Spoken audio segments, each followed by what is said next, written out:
है दोस्तों, आज हम बात करने वाले हैं उन देवी माँ की जिनका रंग है पूरा गोरा।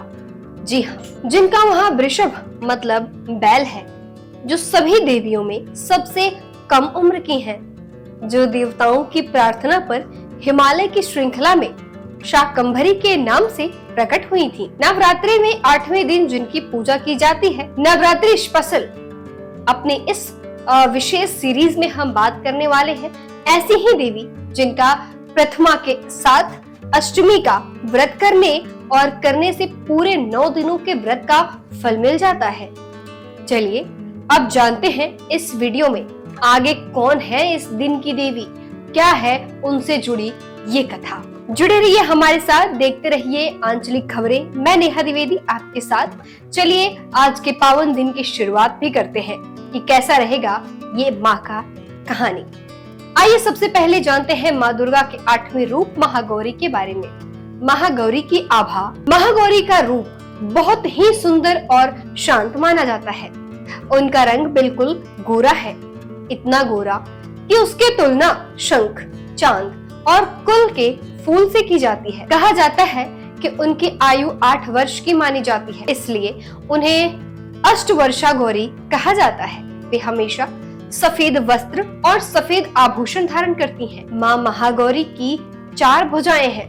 जी हाँ, तस्वीरों में अक्सर आप देखते होंगे। दाहिने ऊपर वाले हाथ में अभय मुद्रा है, जिससे वे अपने भक्तों को निडर होने का आशीर्वाद देती हैं। दाहिने निचले वाले हाथ में त्रिशूल है, जो शक्ति और रक्षा का प्रतीक है। बाएं ऊपर वाले हाथ में डमरू है, जो सृष्टि और लय का प्रतीक है। बाएं नीचे वाले हाथ में वे वर मुद्रा धारण करती हैं, जिससे वे भक्तों को मनचाहा वरदान देती हैं। माँ वाहन वृषभ बैल है। उनका चेहरा और उनकी मुद्रा हमेशा बहुत शांत और मृदु लगता है। ऐसा माना जाता है कि देवताओं की प्रार्थना सुनकर ही वे हिमालय की पर्वतमालाओं में प्रकट हुई थीं और वहां शाकंभरी देवी के नाम से पूजी गई। मित्रों, आइए अब आपको बताते हैं माँ दुर्गा के इस 8वें रूप से जुड़ी उनकी कथा के बारे में, जो कि बहुत चर्चित है और नवरात्रि स्पेशल में आपको बताएंगे। बहुत समय पहले की बात है, माँ पार्वती भगवान शिव को अपने पति के रूप में पाना चाहती थी, इसलिए उन्होंने गहरी और कठिन तपस्या शुरू कर दी। एक बार भगवान शिव ने माता पार्वती जी से कुछ ऐसा कह दिया जिससे उनका दिल दुखित हो गया। वह तुरंत तप में लीन हो गई और सालों तक तपस्या करती रही। जब बहुत समय बीत गया और पार्वती जी वापस नहीं आई, तो भगवान शिव खुद उन्हें ढूंढते हुए उनके पास पहुंचे, जहां जाकर वे हैरान रह गए। पार्वती जी का रूप अब पूरी तरह बदल चुका था। उनका शरीर तपस्या के कारण कमजोर और काला पड़ गया था, लेकिन उनके चेहरे की ओजस्विता अद्भुत थी। भगवान शिव ने जब उन्हें देखा तो बहुत प्रसन्न हुए और गंगा जल से उनका स्नान कराया। स्नान के बाद देवी का रंग बिजली की चमक और चांदनी जैसा उज्जवल हो गया। तभी से उन्हें गौरी कहा जाने लगा और उनके इसी रूप को महागौरी कहते हैं। माँ महागौरी का स्वभाव बहुत ही दयालु और मृदुल है। वे करुणामयी और स्नेहमयी मानी जाती हैं। उनकी प्रार्थना करते समय ऋषि और देवता कहते हैं, सर्व मंगल मांगल्ये शिवे सर्वार्थ साधिके शरणे त्र्यंबके गौरी नारायणी नमस्तुते। महागौरी के बारे में एक और कथा भी कही जाती है। जब देवी पार्वती कठोर तपस्या कर रही थी, तो एक भूखा सिंह आ गया। उसने देवी को देखा और बहुत भूख लगी, परंतु उसने सोचा कि पहले देवी तपस्या पूरी करे, फिर वह कुछ करेगा। इस इंतजार में सिंह इतना कमजोर हो गया कि चलने की भी ताकत नहीं रही। जब देवी ने तपस्या पूरी की और सिंह को देखा, तो उन्हें उस पर दया आ गई। उन्होंने सिंह को अपना वाहन बना लिया। इस तरह माँ महागौरी का वाहन बैल और सिंह दोनों माने जाते हैं। एक अन्य कथा में कहा गया है कि जब दैत्य दुर्गम ने त्रिलोक में आतंक मचा दिया, तब देवताओं ने माता शाकंभरी की शरण ली। उसी समय देवी ने महागौरी रूप धारण किया और शिवालिक पर्वत पर आसन जमाया। आज भी उस स्थान पर देवी शाकंभरी और महागौरी का मंदिर है। दोस्तों, बता दें आपको कि माँ महागौरी की पूजा क्यों महत्व है।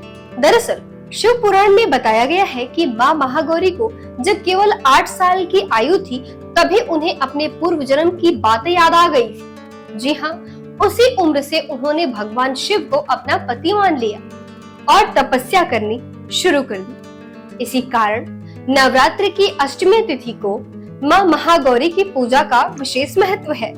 इस दिन उनकी आराधना करने से हर प्रकार की मनोकामना पूर्ण होती है, भक्तों पे माँ की दया होती है। दोस्तों, कहा जाता है कि अष्टमी के दिन दुर्गा सप्तशती के मध्यम चरित्र का पाठ करना बहुत शुभ और फलदायी होता है, और जो लोग पूरे 9 दिन का व्रत नहीं कर पाते वे सिर्फ पहले दिन और अष्टमी के दिन व्रत रखते हैं।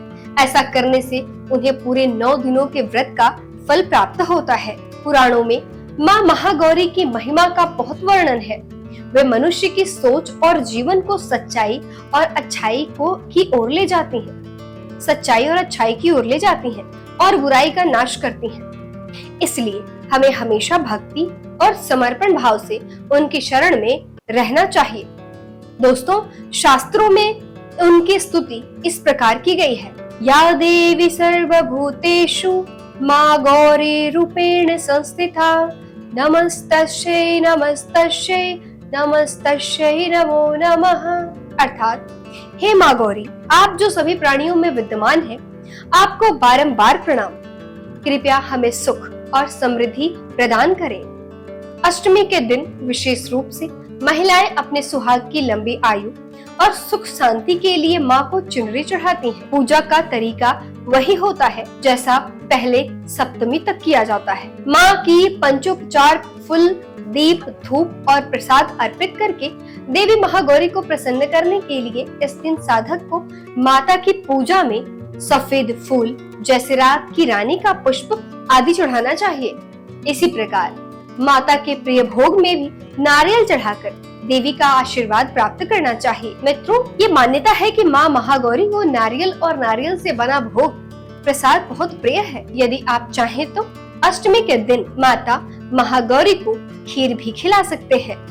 ये शुभ माना जाता है, माता प्रसन्न होती है।